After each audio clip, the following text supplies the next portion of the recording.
Right guys, so something different for us this week. We are a long way from home, Michael. But we met you two guys, so this is Michael and Tim. We met you two guys at Lama. We were having a laugh and a joke, and we were talking about equipment and bits and pieces. And then it slowly transpired, what you guys do is actually a little bit bigger than I had even realised or anticipated, and even since calling today I've even realised the scale of what GCS Hire is. So Michael, first of all, what is GCS Hire? Well, GCS Hire is part of our machinery business. We started 36 years ago with a JCB 3C Mark II and a tractor, and we were out contracting and digging and working for people. And that's just escalated over the last 36 years to the point where we now have a used machinery business where we buy machinery, we refurbish it here, whether it's painting, shop blasting, repairs, whatever it needs, we do. And then we also have a hire business that runs alongside that, which is running tractors, trailers, and telescopic handlers. To the point now where it's a substantial part of our business.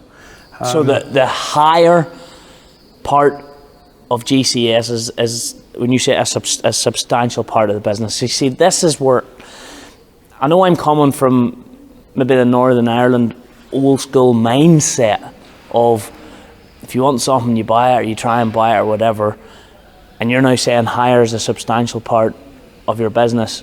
So who's this guy then? This is Tim, but we know but what does Tim do? So he's involved in the hire side. Yes, Tim, I've known Tim for many, many years, and Tim used to work for one of my customers. And as our hire business escalated to the point where it's grown, it needed someone dedicated to focus on that business. So I employed Tim.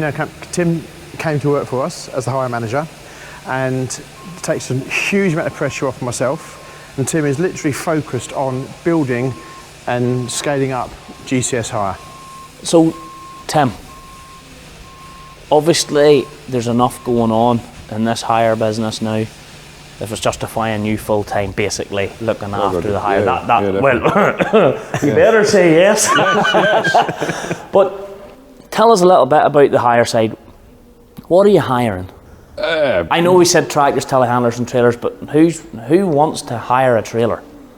It's a fairly broad spectrum. You go from your small farmer who doesn't have the money to put into the infrastructure of what he's doing, up to your massive estate.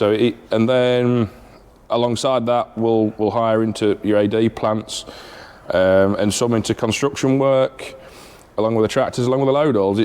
It's a very broad spectrum of who we hire into. It's not really limited to ag at all. It can go anywhere.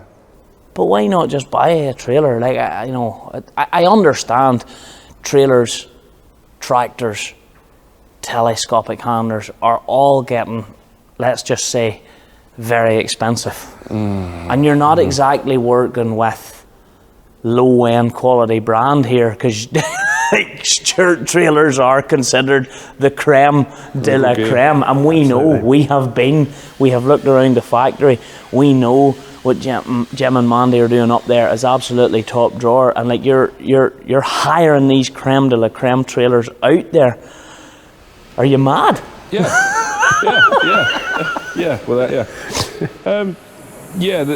The cost outlay, this trailer, if you wanted to go and buy something similar today, you'd be talking best part of £30,000.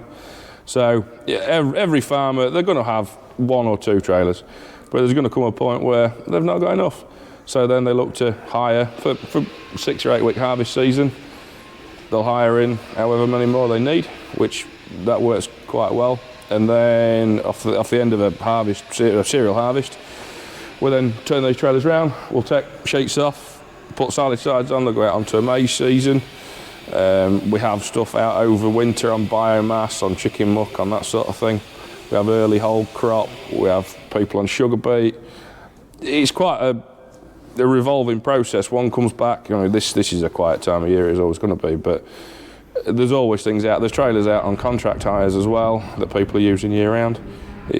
We can keep them busy. This is an example of that. Yes, it is, yeah. That's just come back. I think, Michael, you told me that's just come back off a 2-year contract hire. It's been on a 2-year on-farm contract hire. Hence, yes. there's no stickers in the side of this one because that particular trailer, you know, for all intents and purposes, belonged to the person that has had that for 2 years. Absolutely. We have some customers, I think, like to portray the items as being our own, which we have no problem with whatsoever. It doesn't matter to us whether we'll even put customers' own name on them. If we've got a big farming company or an industrial company that want to hire stuff and they want to put their own name on it, absolutely no problem whatsoever, you know. Well, obviously, Michael, you're a facts and figures man. You're not buying trailers and buying tractors and buying telehandlers. There's obviously, you know, this is taking money, and you've got to turn that money into some kind of a bit of profit somehow. Yes. Why then should someone, you know, I get the whole 5-6 weeks, what Tim just said there, we don't need a trailer all the time, hire one in for a few weeks, we're not going out over a massive period of time. But like a telehandler or a tractor, are these still short hires, or are the people, you know, why, financially, how can you make it stack up to someone? The first thing is that we have to make sure that we buy the right products. It's very important that we buy the right spec trailers, the right spec telehandlers and the right spec tractors. Whose job is that to make sure you're buying the right stuff? Knowledge of the technical side is huge. We listen to our customers what they want to hire, but we're also very conscious of when we finish with these items, we have to find the right market to dispose of them, and the disposal is the key to what we do. So it's very important we've got a tractor or a trailer that we know we're going to find a home for in a used market, whether it's 18 months, 2-3 years down the line. So that's a major deciding factor on what we buy. It has to have a good resale value. And John Deere's, I mean, Stewart trailers, again, Stewart trailer is a brilliantly well-known product. Build quality is awesome. We have no problem ever selling a Stewart trailer into the used market, never. But then that's going to transpire into obviously a John Deere brand as well. Yes, absolutely. And your JCB. Yes. JCBs, again, we try to order 12 months ahead, and hopefully order, in theory, at today's money. And with the cost of materials, it's worked very much in our favour, inflation, where the cost of these items have gone up. So the sort of theory is by the time we take delivery, the item hopefully is worth more than we're paying for it, hopefully. It doesn't always transpire, and there is a risk involved, but we have to try to work on some sort of formula. Tim, a little birdie flew down on my shoulder earlier on and told me that you're not just playing with 2 or 3 trailers that you're hiring out here. And we can see that here, but even at that, even what we see sitting out there, because obviously this is a quieter time. Yeah, well, that's not all of it. What are we talking here? Not enough. I know you say not enough, but you have a lot of trailers on order. Yeah. We've got 100 trailers on the table with Stewart at the minute. To be made and delivered yet, including what you currently have. Yes, yeah. That's the level you're at. That's not Mickey Mousing about hiring a couple of trailers out. Let's be right down and frank about it. No. So obviously there has to be a serious market for what you're doing. Yeah. Are trailers bread and butter, or are tractors and telehandlers, or are they all part of a package? It is very much all part of a package. In terms of volume, the trailers by far and away are bread and butter. But I think probably the strongest product for us, and the ones we can keep busy, is the load horse. This one's only here because it's waiting to go back out. It's going back out next week out into Suffolk. So they don't sit in the yard long. That's a 22 plate, like that's practically new, but you also said to me earlier on it's heading towards one of the older ones. Yeah. What? Yeah, with the exception of the truck that we use in the yard, that is one of the older ones, yeah. So you buy new, keep it fresh. Yeah. Well, do you get guys there that maybe I'm assuming with every business and as business evolves and as the cost of, I mean, 6215R, I know the next ones that come will be 6R215s, if you get what I'm saying. Yeah. They're just changing around. Like these are expensive bits of kit. And yes, they hold their value, but you know, to buy a tractor, to buy a trailer, and to buy a new load all for any farmer or even contractor, we're into mega bucks here. Probably to operate for a limited amount of time during a week. So, or a year actually. So you're still convinced that hiring is a perfectly legitimate way to go? More so, yeah, more so than ever really. With the capital outlay, if your farmer down the road decided he needed another tractor, it's that he isn't going to use all year round. If he spent £150,000 on it, you can use that £150,000 to make you more money, whereas that's going to sit in the corner of a shed and depreciate over time. So, in my mind, it's the logical step is to look to hire. Are you looking at different brands of tractors? Are you staying all with John Deere, or you know, because you're working with 3 premium brands here, or is it just what you can buy right at the time? I don't know. What's the key? I've been a John Deere man most of my life. I think the product is a very, very good product. However, you will see some changes here. You will see some red tractors appearing, and I think you may see some blue tractors appearing, merely because I think we've got to ensure that we market tractors for all of our customers at different levels. There are perhaps an owner-driver or a farmer who's going to drive the tractor himself would be willing to pay more money. If you hire into construction, they are often very cost-focused. And if you've got a blue tractor that will do the job for a cheaper price than a green one, they will hire the blue one. You have a fabrication business running away in the background here, and it's quite interesting now what we're talking with. We'll see. I actually have my eye on one. You have diesel cubes, you have cement mixers, you have lots of different things in the background here. You're obviously getting them bought in, fabricating, tidying them up, putting new pumps, whatever on, and selling them on. Is that looks and sounds like a busy part to what you do? It's an extremely busy part. It's a 52-week operation. We buy machinery that needs that we refurbish. Now, everything we sell from here, we try to make sure it's in as absolute best condition it can be. But we also try to make sure that we cater for several different markets. So we sell machinery into industry, we sell machinery into television and filmmaking, we sell machinery into agriculture, we've even sell machinery into the NHS.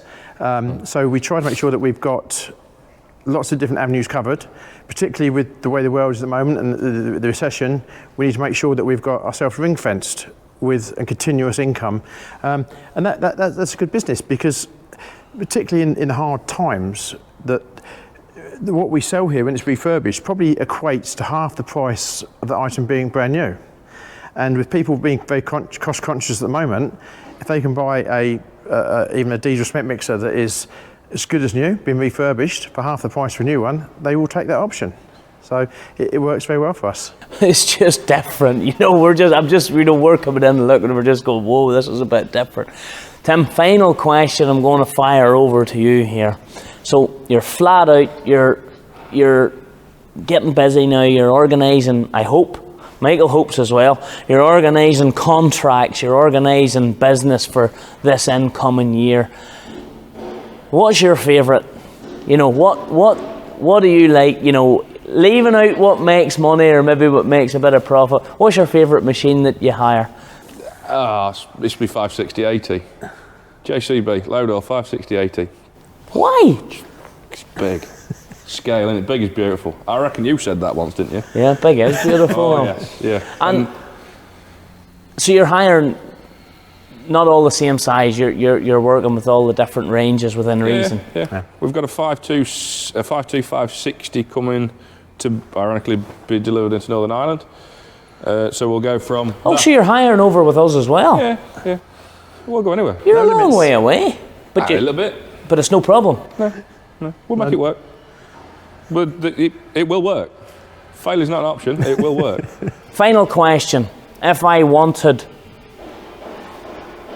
to buy a real good, fresh, well-maintained tractor, telehandler, or Stewart silage trailer, do I ring you boys? Absolutely. Yeah. Yes, absolutely. So everything that you bring into Hire Fleet, you will sell as well. Everything is for sale. And if I hired one to see how it went and had it for a period of time and thought, you know what, well, I could still ring you, and if the money's right, I could keep it. It'd save the haulage, bringing it back. But that's my point. Ultimately, you need to hire for a certain period of time to make it pay. The but by deals that we do with various manufacturers, we have to keep it for a length of time, for a certain number of hours. Absolutely, but sometimes, this is my point, sometimes people want to try something before they buy. Not necessarily they want to try a tractor, they want to try an idea with a trailer. Does it work? And then when it works, maybe they make a few quid, they can, so that, you know, and that's, at the end of the day, you have it, it's there to sell. You're selling tractors all the time. There's always a deal to be had. Well, look, Michael, Tim, thank you very much for giving us a little bit of an insight. I would love to see, you know, at some point when we've got a few of your machines out working, I'm assuming, and this is an assumption, I'm assuming we're going to be chasing straw, we're going to be loading grain, we're going to be with handlers, with trailers, with tractors. So possibly some point we could maybe organise, and, you know, we could get Tom over and just, you know, see how some of your hire gear fits into some operations, and that would bring some action to it, and we would love to see that. But it's truly incredible, because we know lots of guys that hire 3 or 4 bits of kit and they hire them out because they're surplus, but like this is quite intense, and, like, you know, you have a lot of competition. This is my point. A lot of big dealers, there's a lot of streamlined dealers now in this country. Yeah. They're getting bigger and bigger and bigger, and they're running their own hire fleets or whatever, and you even work alongside some of these ones. So yeah, some we do. Yeah. You know, which is, I suppose, maybe guys can hire a tractor, some guy needs a trailer, those boys will sort that out, or vice versa, or maybe even back into them when they're struggling to get product. Yeah, we do that. The dealers will come to us if they haven't got a specific machine that somebody wants that's 18 months old. Have you got this? Yeah, we can do that, and we'll sell it back to them. So it just works. Works well. Works really well. Brilliant. It's a juggling act, and we are a pedal hard, but it works. What is it they say? You have to be like the duck, calm on the surface, but pedal like the devil in beneath. That's exactly. Anyway, thank you very much, boys. Thank you. Thank you. Thank you very much. It's been a pleasure.